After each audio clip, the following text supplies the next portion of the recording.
Well, hi, a very warm welcome to Dusty Shelf. Hope I find you well, and we're into November, which means Black Friday is just around the corner. Now, a lot of the time, the deals that you find for Black Friday, I find they're not really that special. However, Hornby usually put a few things up for sale. They've been having sales throughout the year, but I kept my eye out for the Black Friday deals just to see if there was anything that came up. And Friday morning they went live, and I picked this up. And unfortunately, I was hoping to do this video and say, you know, this is, I think, is quite a good buy. Go and get one. I just had a look, and they're out of stock on it. So, but there is a stock alert. So I guess if they maybe find any more or get some returns or whatever, I don't know, you can put your email address in, and then they'll email you if they come back into stock. But anyway, rambling on there. This is the Hush Hush with steam generator. Full retail price £326, and this was down to 216, which for the steam generator version really isn't that bad. Now, as always with my videos, I like to start them from a sealed box, and especially with Hornby at the moment, just to critique their delivery and packaging. This is how it's been delivered. You can see here, it does have a fragile handle with care on the side. Still creases in the carton, but no outside carton. This is, as you can see, the Hornby delivery packaging. So this is normally what you'd, you know, Hornby would receive them from the manufacturer. So there's no additional packaging around it at all. Kind of open at the end there, but is that really a problem? It all depends on whether it's arrived here without any damage. So let's slide it open. And actually, yeah, it's not bad at all. You can see here the polystyrene at the end here, so it's it'll be well insulated from any damage around the box. But we'll slide it out and take this out of the packaging, and there we go. So, quick look around the box, no damage at all, so I'm quite pleased with that. So, with these around it, I mean, there's no need to put additional packaging around it. It's arrived all in one piece, looks pretty good. Now, the Hush Hush, when this first came out, I took one look at the Loco. I was aware of them, and it just looks so odd. It didn't do anything for me, and I do like unusual Locos. But then, having seen it in the flesh, seen it on people's layouts, it really has grown on me. And yeah, I'm really intrigued by it. I've read up all on the history of it, and it's something very, very different on the railway. Then when I saw that they put a steam generator in it and the TXS sound, it really did catch my eye. The only problem was that it was awfully expensive. So you can imagine my surprise when I suddenly saw this in the Hornby sale. And as I say, for a couple £100, this isn't an awful lot of Loco, assuming it works okay and there's no problems. It's an awful lot of Loco for that amount of money. Now, quick look around the box. I'm not going to do too much detail on this. I think this video I'm going to concentrate on taking one of these steam generator models from the box, completely fresh as you've seen so far, and then what happens when you put it on the track. So hopefully I'm going to have no problems, and it's just going to connect with my phone straight away. But if there are any problems, I'll report on that as we go. So as I mentioned, quickly around the box, I've already said steam generator, I've already said HM7000, minimum radius 438mm, DCC fitted, but a 21 pin connector if you're interested. The model number is R30225SS. On the side of the box, we've got some information about the Hush Hush. If I do a detailed shots, we'll come back to that. And just down here in the bottom corner is the schematic. And as somebody pointed out to me, the date on the schematic, 2020, is when this model was first released. Side of the box again reiterates the steam generator and just has this little profile on there. I love that, that looks superb. And then on the back of the box, the usual findings, not suitable for children under 14 years. And down here, manufactured by Hornby Hobbies, Westwood, Margate. And then finally down here, it does say 12 to 15 volt, but it's important to note with the HM7000 chip, you do need to run it through one of the digital power supplies. You can't run it off of one of those small little controllers that come with the sets. You can connect a digital, Hornby digital controller, or as I say, just a power supply straight through. Right, so we got this lovely packaging. I think the early models of these came in the old style packaging, which is just with the cardboard sleeve. But this has got one of these new Hornby boxes, I think they're superb. It's just such an event opening your model. Slide the lid off. Well, please allow me just to interrupt the video for a moment. Do have a prize draw on the channel for this wonderful Hornby GNR Class J13. It's on the raffle website. There's a QR code here and a link hopefully coming up just up here. And if you go across to there, please enter. You support the channel. I'd be very, very grateful. £1 a ticket. As I explained in one of my other videos, I had an awful time with this. I tried to launch it on Friday and all kinds of problems with the raffle website, with it not being open to a UK, UK entrance. And basically, as of recording this video, I've only got about 20 entries. So yeah, I'm hoping a few more people are going to enter, because I'm doing these as a bit of fun, but also to raise some funds to keep the channel going. So yeah, if you can support me, I'll be very, very grateful. Just pop that to one side for the moment, and in here we've got this foam packaging, and then the model presented there in the middle there. It just feels like you're opening something very special, and yeah, it's a far cry from the old style packaging. Now, a quick look through the literature that came with the model. So it says the steps included in the accessories bag can be fitted in the location shown. So obviously a little addendum there to the instructions, so you can clip your steps. There should be some steps in there, we'll come to that in a moment.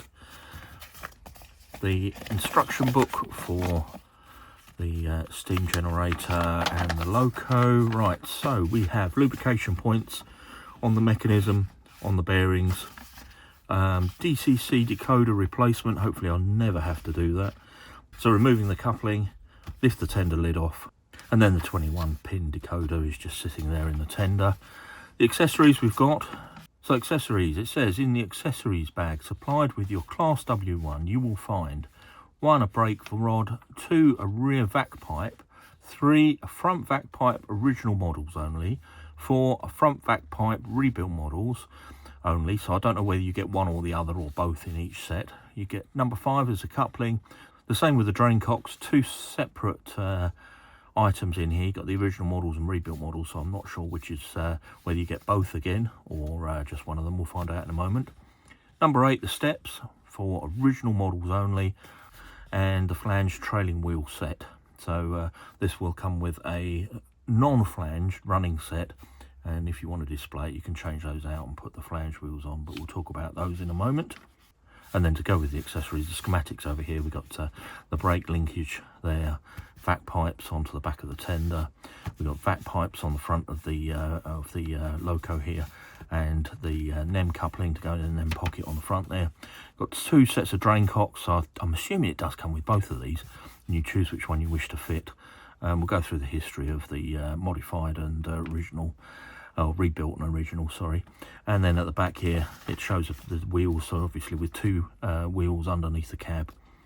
These were extended, these locos, they were extended from the original A4s. So you've got 2 wheels behind underneath the cab, and you can see these ones are flanged for display purposes only. If you want to run the loco, you have to have the non-flange wheels, otherwise it just simply won't make the corners. And then the coupling assembly here to connect the tender to the loco.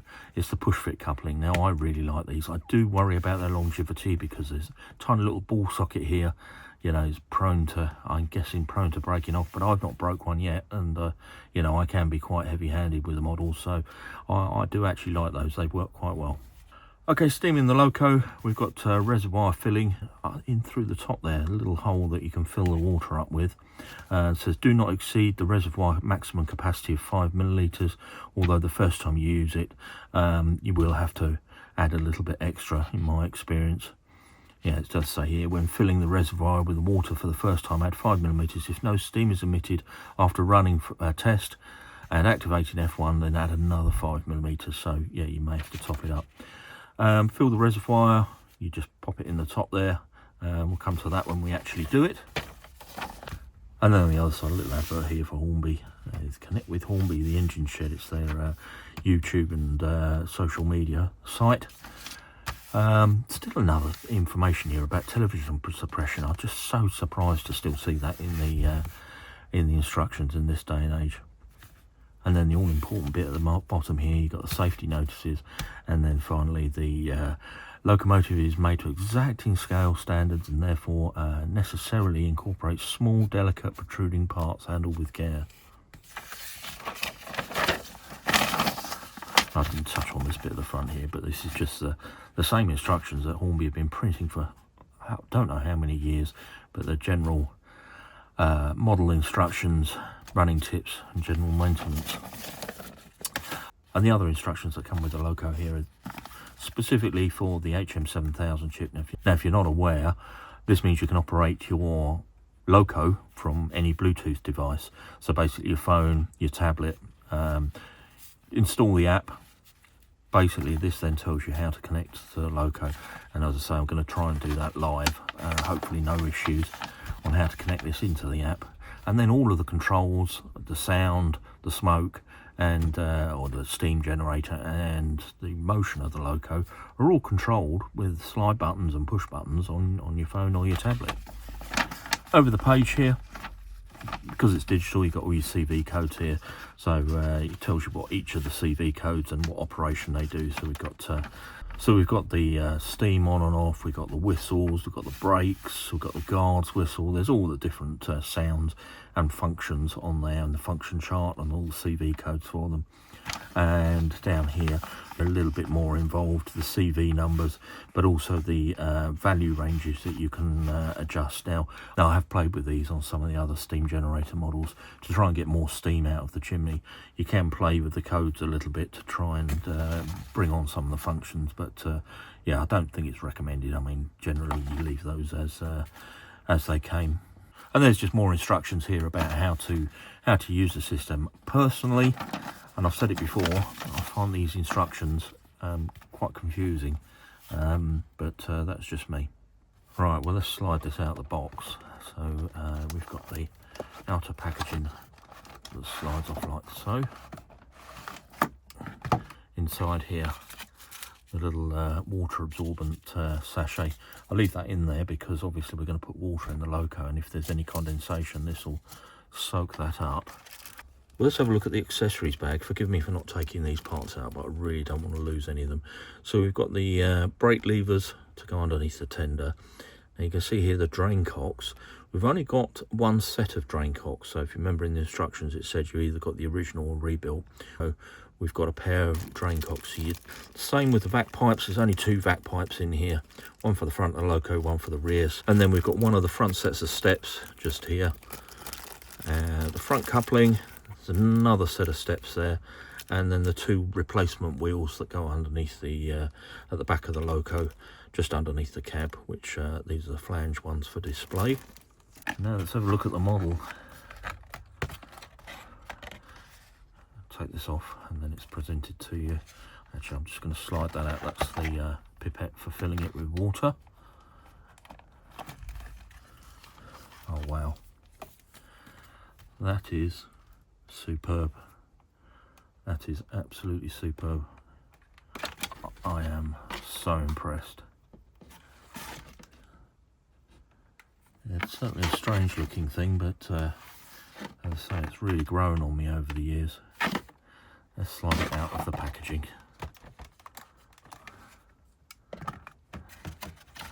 Have a quick walk round the Loco. Let me just remove the tender and let's talk about the connection first of all. So at the back here you can see this sort of tongue that goes into the tender, and this is the little ball socket that worries me. You can see the little ball on the end there, that the tongue goes into the socket, and then this ball connector is what holds the two together. It just worries me. It's a little bit vulnerable, but as I say, not had any problems with them so far. Right, trying to find a place to hold the Loco. So we got on the back of the Loco here the two wheels underneath. You can see sitting under this extended cabin firebox area. The printing on here, 10,000, 10,000, absolutely perfect, with separately fitted handrail at the back there and separately fitted steps. A nice little representation of the whistle there, a lot of detail on there. The top of the cab, it's just really crisp the way it's moulded. Looks absolutely superb with the two hatches either side and the rivets across the top there. And then the lining on the streamlined casing. I mean, the way they come from the top down the side here, it looks like the streamlining goes forever with this lovely rounded front edge here with access panels moulded in. There's another access panel moulded in underneath, which is, well, really, really difficult to mould, so I can only assume that's probably separately fitted. I don't know. A little moulding on either side. Again, more access into the loco. Now along the top here, there's a seam, and well, it's moulded. Obviously, this is join of the casing. This isn't normally you'd see like the seam, the mold tooling seam for the moulding, the plastic moulding down here. But they've actually hidden the seam down one side, so I can just see it just down that side of this ridge. But this ridge is actually part of the streamlined casing, so really well done.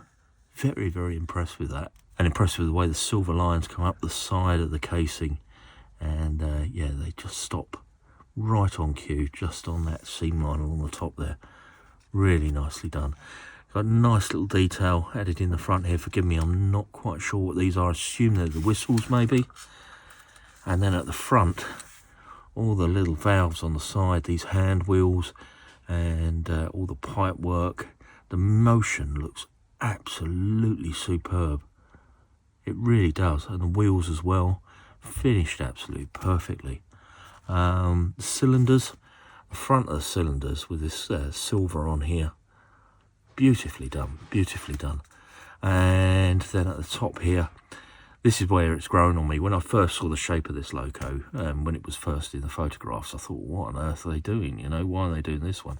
But now when you look at the front of this, when I've seen it on other people's layouts, this is where it's grown on me, with this sort of sweeping edge down the front here, the chimney with the streamlining down behind the chimney, and then into this cutaway sort of area here that would have been filled in on the other A4s. You can see that it runs down into the front here, and then Hornby have even modelled down inside here. I don't know if the camera's picking this out, but I'll try and get it on the photos.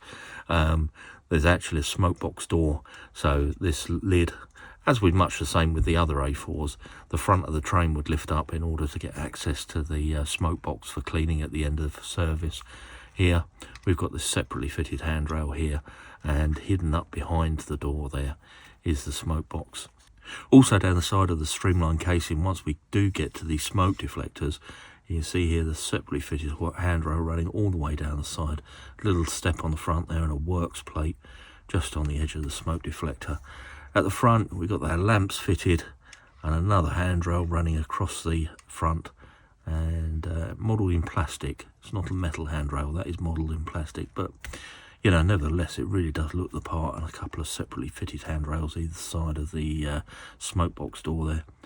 Sprung buffers, and on the buffer beam, number 10,000 or 10000. I'm not sure how this loco was referred to, whether it was referred to as number 10,000 or one with the zeros, but anyway, nevertheless, the front of the loco, it just looks absolutely stunning. It really does. I keep saying that Hornby seem to be producing some of the best models that they've produced in many, many years at the moment, and this one, although a few years old, I mean, it's absolutely perfect. I'm so impressed with it. Even the little details here on the running board, and again the little and also the little wheel arch moulded in behind over the top of the wheels there. You see the mechanism down the side here for the reversing lever, all modelled in absolutely beautifully. And at the back here, again, just talking about this lower area and the two wheels, the springs are modelled in, all lovely in detail in there, and the rivets really is stunning. And then just when you think things couldn't get much better, inside the cab, simply wow, simply wow. All of the dials modelled there in detail. You've got the regulator on one side, all of the pipe work picked out. It is just phenomenal, absolutely phenomenal. With the driver's seat, the fireman's seat either side. No glazing in that part of the cab, but there is glazing in the front of the cab, and no visible lines of attachment, which is, it is perfect. And then this little plate here that will obviously sit between the loco and the tender, and little doors either side. They're not hinged, so I won't push those, but yeah, beautifully detailed cab there. And then onto the tender. Inside the sort of cab area of the tender, we've got the two handbrakes, all separately fitted in real detail there. We've got a lamp hook on the top of the tender just here, and one on the side there. And at the top here, you can see some little pipes, which I'm guessing are to damp down the coal for, you know, stop any dust flying off. And then on this side, pipe work running down the side of the tender. Moulded in, you can see the doorway for the walk through the tender, and in the rear you can see again the doorway just on the back there with the little window. Small smudge of paint on the window. It's the only blemish I've found so far, but I can certainly see the glue, or yeah, probably glue just smudged on the edge there. But otherwise, I mean, the lettering on the side of this is absolutely as crisp as, well, it's some of the best painting I've seen. Do have a little bit of flashing down the side of the tender. It seems something that a lot of the A4 seem to have, flashing down the side of the moulding on the tender, which is a little bit disappointing with the model being so perfect. I would have liked to have seen that, you know, that finish a little bit better. As I run my finger down, I can feel all the little bumps and lumps all the way down there, which shouldn't be there. The bottom of the tender is absolutely perfectly formed. Loving the leaf springs on here, and the axle boxes all the way down.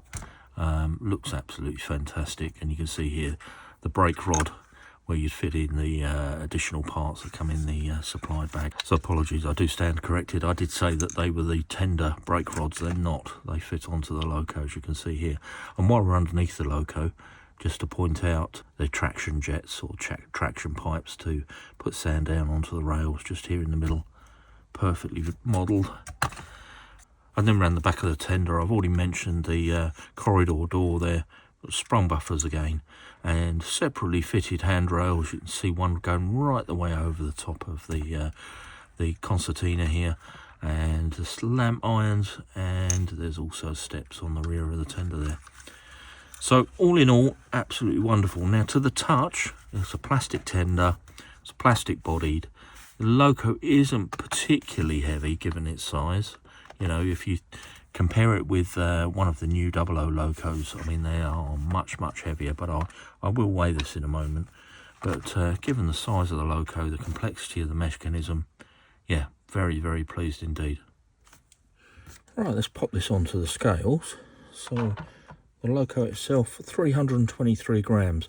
Given the size of Loco, that's not that excessive. It's not bad, but and then with the tender on there, you see the whole lot, 412, which again, you know, it's not bad, but not the heaviest of Locos. Well, I've popped the Loco on the track. The track is connected to my my Hornby Select controller, so digital controller, and I've just opened the app on my screen. I'll just bring this in front of the camera. Now what I'm going to do, as I say, I haven't connected this yet, so go to here, link device, start scan, and it's now scanning for the Bluetooth to see if there's anything for it to find. It's actually found the Loco there. Sorry, I didn't see that pop up. So now I click on that. Now it's linking to the Loco.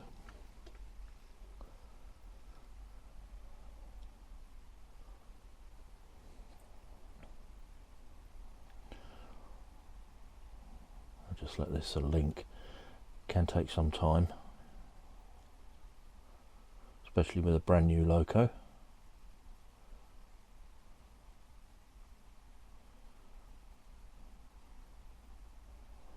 Okay, so I need to update the Bluetooth and the APROM firmware.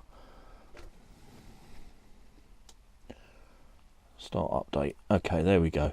So I mean, this can take anything up to about 20 minutes. So I'll pause the video for a moment and yeah, come back once this is done. Well, that was rather quick. That was 3 or 4 minutes, so not bad at all. So both of those are now updated. So now click on done. Okay, power cycle your Loco. So with this, what I need to do is just lift the loco off the track for a moment. There we go. Pop that back on. So it's been through the power cycle. Okay, and now we're ready to go basically. So no image set. Let's go onto the controller, and I should have this new loco here, but I've got no presets for it. Why not?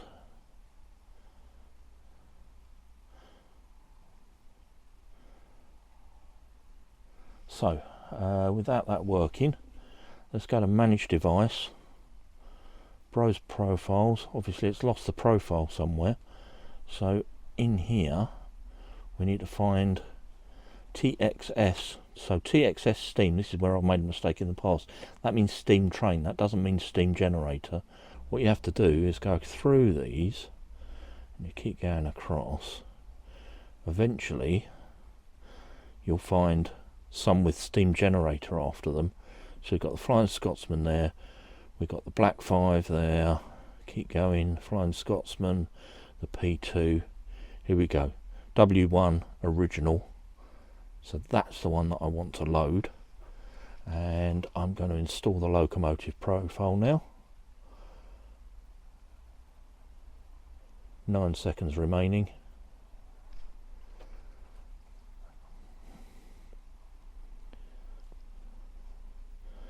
And this one could take quite a while. Yeah, 23 minutes. So I'll come back when that's loaded. We'll just come to the end here of the SPI ROM. I don't know what that one is. It's got 9 seconds to go. It's been going for about 20 odd minutes. As it said, it has taken that long. Now the one thing I would say is you need to be careful the app doesn't close down. Otherwise you're going to start again. So it says locomotive profile defective. Would you like to fetch and import the latest locomotive profile map? I'm going to say no. Okay, and it says it's installed. And again, I'm going to recycle the loco, which means lift it off the track and pop it back on like that. Let me just make sure all the wheels are on, because I do not want any derailments where I can't get to it. There we go. Okay, sound pack installed. So now I should be able to go to this one here, and there's no sound packs. Okay, we're not doing very well here. I think I might have to install that again. All the way down, import function map. Default sound, okay, import. Confirm, yes. Okay, and let's go to the import function map again, and the sound import, yes. Okay, now let's try it. Look, we've got some sounds on there. Right, let's try.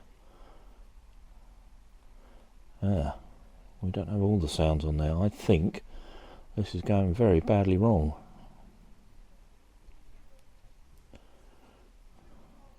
Okay, I'm going to go back to this button here, click on the address there, manage device, manage locomotive, browser profiles again, and pop this in here, install the locomotive profile, and we're going to have to go through this again, and this time instead of saying no, I'm going to say yes.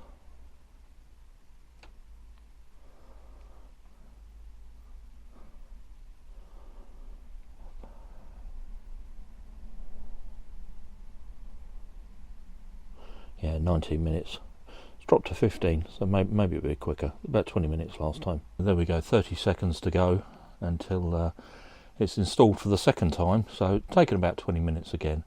But all I was going to say here is I'm sure if you've got a layout full of these locos using the HM7000 chips, or it's something you use every day, you know exactly what to push.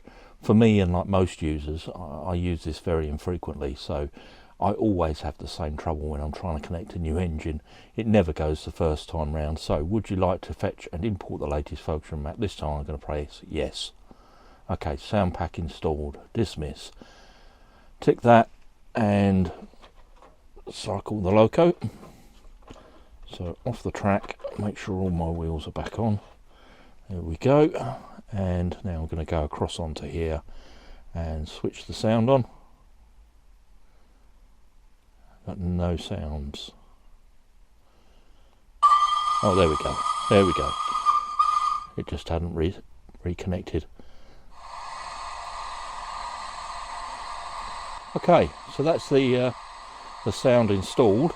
What have we got on here? Let's go through this quickly. Obviously, no lights on it, but we'll turn that sound off. We've got the whistles. Got a great sound, actually. Brake squeal. Cylinder cocks.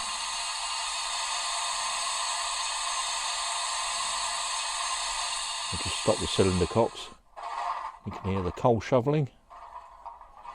Injectors.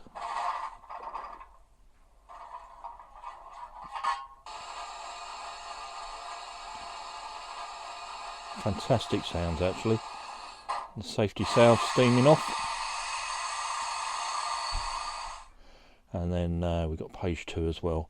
And these are the normal functions that you'd find, you know, the glow, the guard's whistle there, coupling, the blower,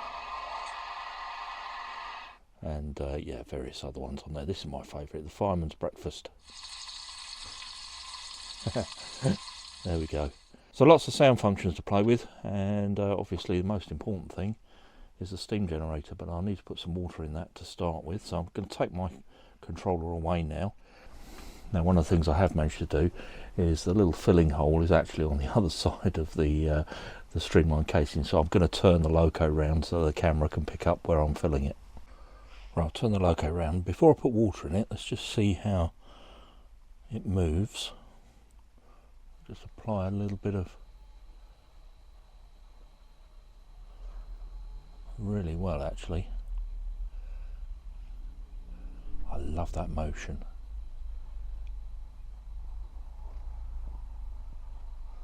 Back the other way. Speed it up a little bit this time.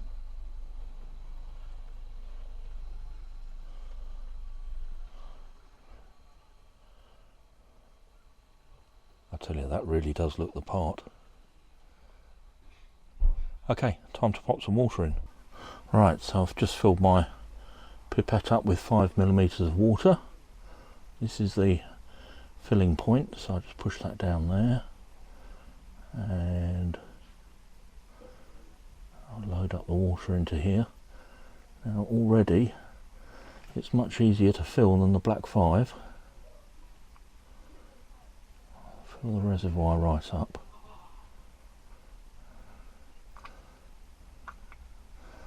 There we go, I need the other hand. That's it, right.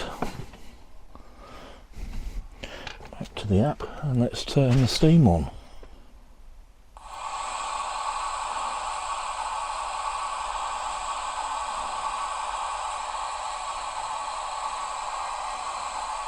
Nothing yet. Let's try a little bit more in there. Put another 5mm in there.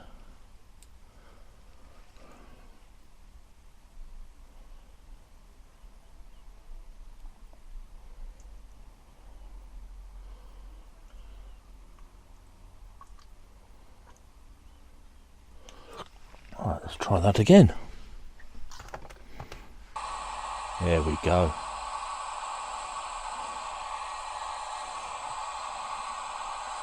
Does look rather good, doesn't it? Not plumes of smoke, but let's see what it's like running. So, I'll go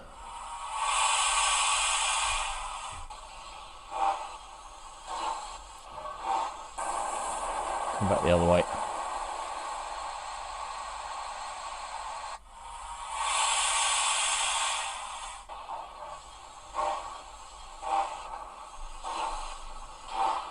The smoke is, or steam is now in sync with the sound.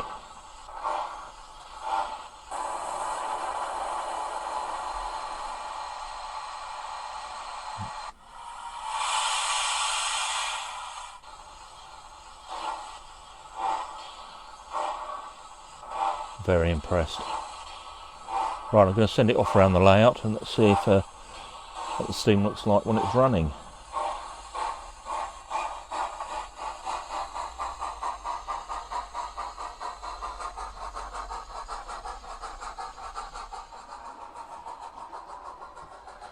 I think I may have just a little bit too much water in there at the moment. But steam looks good.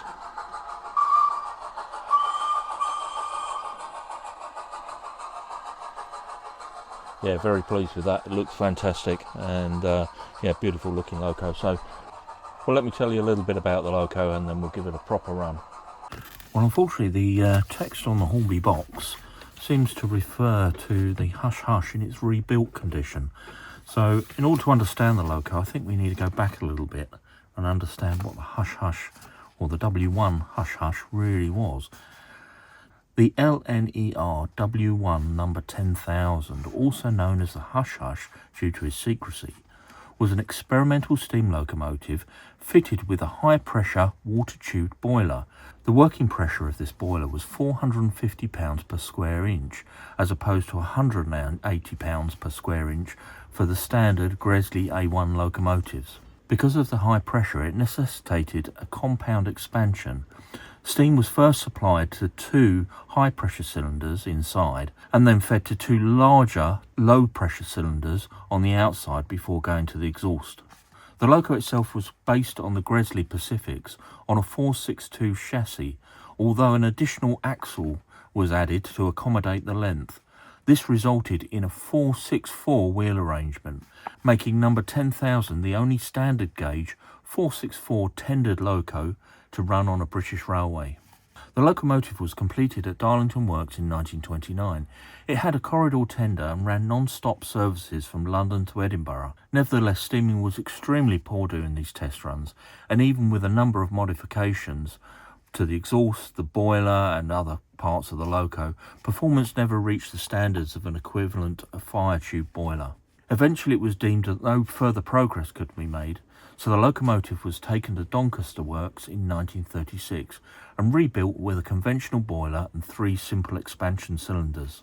However, the rebuilt engine still retained its additional axle, resulting in a more spacious cab for the driver and fireman. Number 10,000 never carried a name, although it did carry small works plates on the smoke deflectors as we saw on our model, bearing the number 10,000. Eventually withdrawn on the 1st of June in 1959, it was broken up for scrap at the Doncaster Works later that year.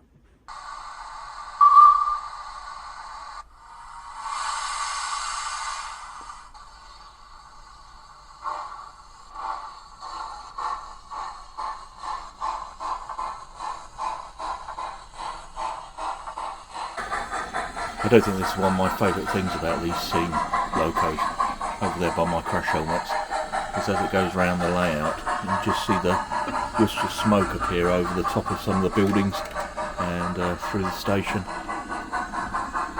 Hopefully the camera's picking that up, I'll find out when I'm editing.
as I mentioned when this was released a few years back, didn't really catch my eye. I thought it looked rather odd, and it's only from seeing it on other people's layouts and seeing it sort of in person that you know, it really has grown on me. And now to have it on my layout and watched it going around for the last hour or so, absolutely fantastic.